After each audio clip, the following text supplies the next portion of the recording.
you cannot get heart attacks. But if you are tolerating, suffering, and taking many things as a power of your own, doing wrong things, and forgetting about God, then you also start developing a very weak heart. So one side is that you develop a heart which is extremely aggressive and can become like Hitler's heart. Under any kind of pretensions, if you start torturing someone, your heart becomes solid, and then you can get a tremendous, massive heart attack, and all the troubles follow. This is inevitable. But supposing you are extremely tolerant and you tolerate all nonsense, you are very docile, you are frightened person.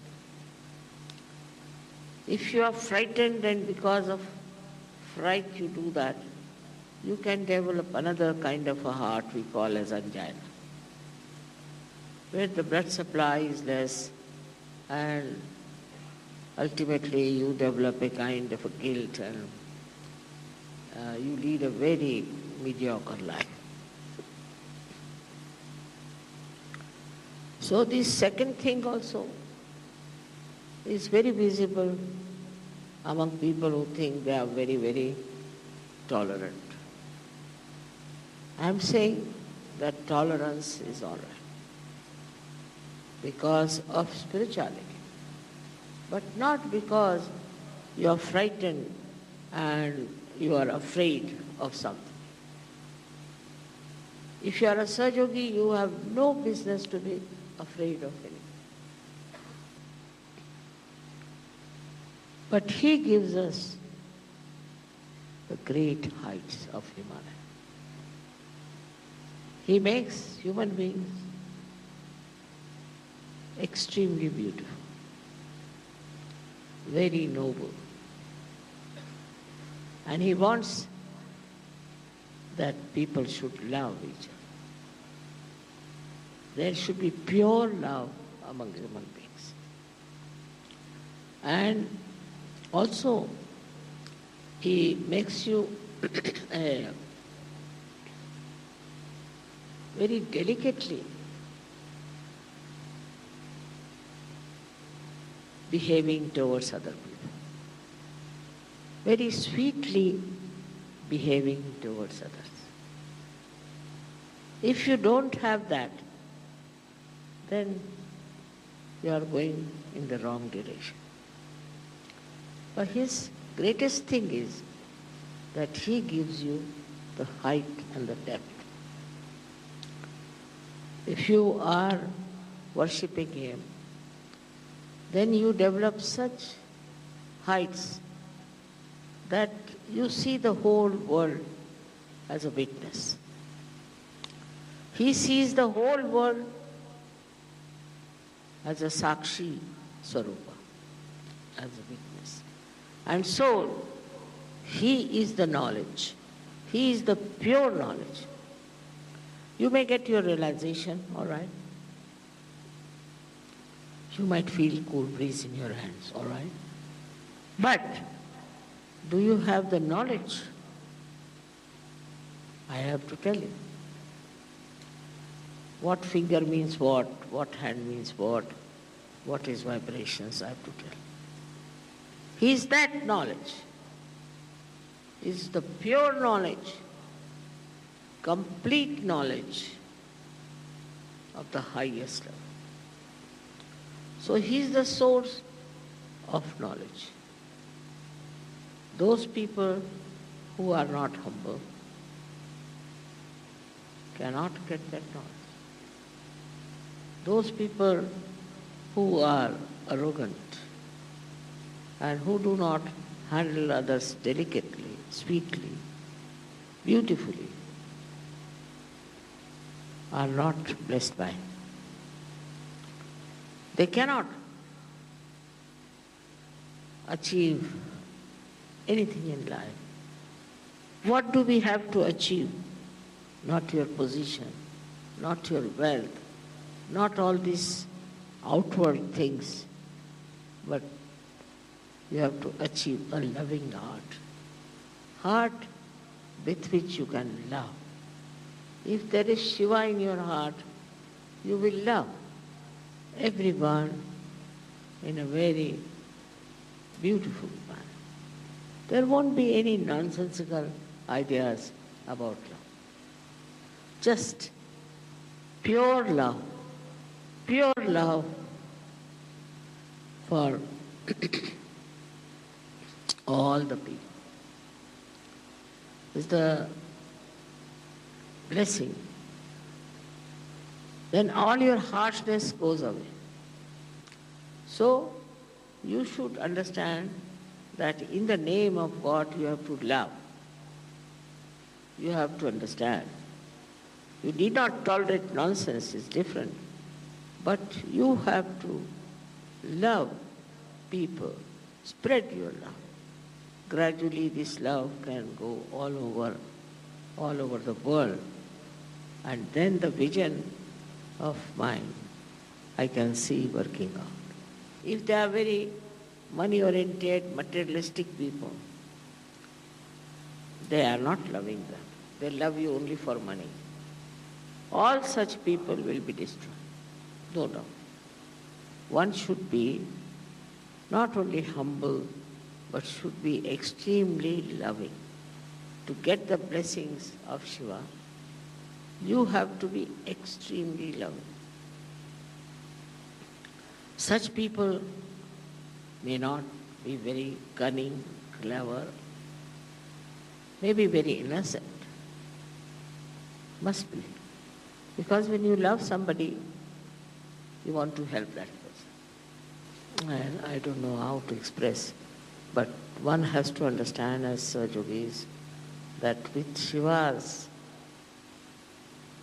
love and his blessings, you can become extremely loving, extremely generous, very, very sweet, and innocent like children. You have to be innocent. There's no need to be very clever and cunning. And you will be amazed how your innocence will be protected. If you are innocent, you don't have to worry. There's a power. There's the third eye of Shiva who is looking after you. Wherever you are going, he is with you. That doesn't mean that you become stupid. Doesn't mean that you are not practical. All that is taken over, all the practical side, by the power of Shiva. His guidance, his love, his kindness, you can see at every step of life. But first of all, watch your steps. Are you aggressive? Are you troublesome? Do you say harsh things to others? Or are you humble? Are you gentle? And if you are kind, he is very much pleased with you. So it's important how you express your love, how you talk about your love. Start it with your wife to begin with, and then you can move towards your children and other people. But we are so stupid sometimes that we love the whole world but we can't love our wives. It's a speciality. In India, that's very true. But also in the West, I've seen people love their wives because of fear. Fear of divorce maybe, I don't know. Love should have no fear. It should have just free love, without any fear, without any aggression. Enjoy that pure love. And that is what is missing in the human beings today as it is. When the day will come when human beings will be understanding the beauty of love, then from the heavens there will be flowers pouring on us. It would be such a tremendous day when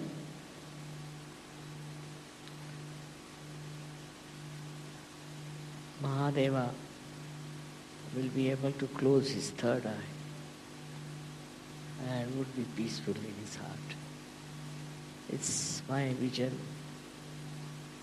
It's the future for you to see how peacefully you can talk to me,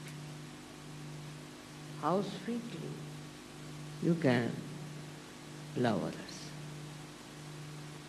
how much you can give to others. But for a Sahaja-yogi, it is important to learn that love is your life. Love is spirituality. And love without expectations to do something. But one has to speak that way.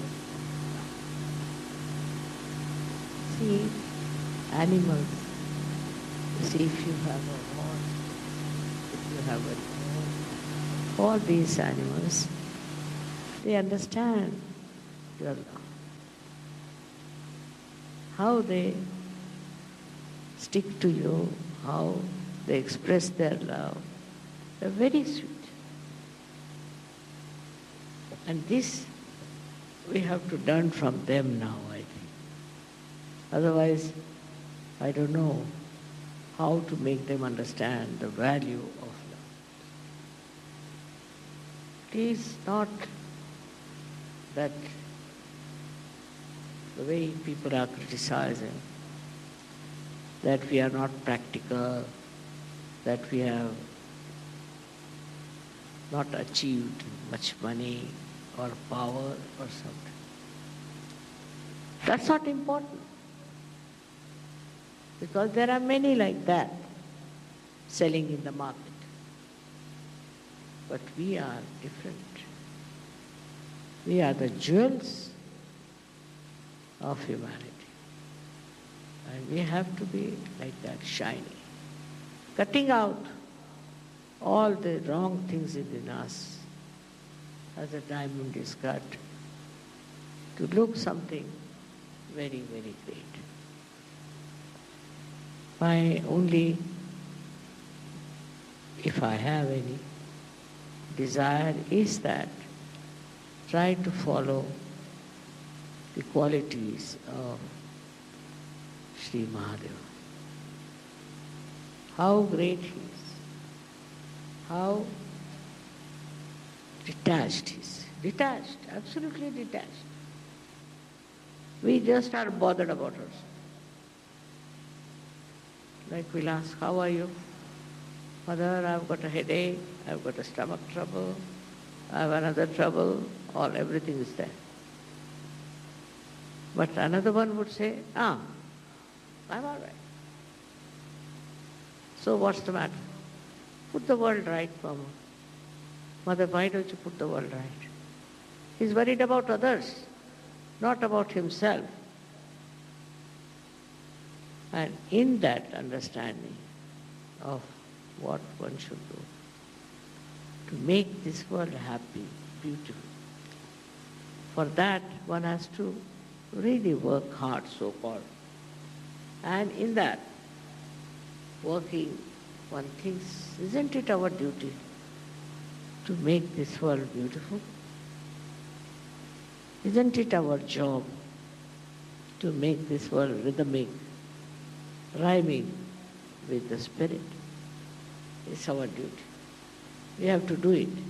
Not only taking Sahaja Yoga for yourself, but for others. It's not you are all the time worried about yourself, but you are worried about others. What's happening in the world? That is love. That love is spontaneous. And when it works wonders.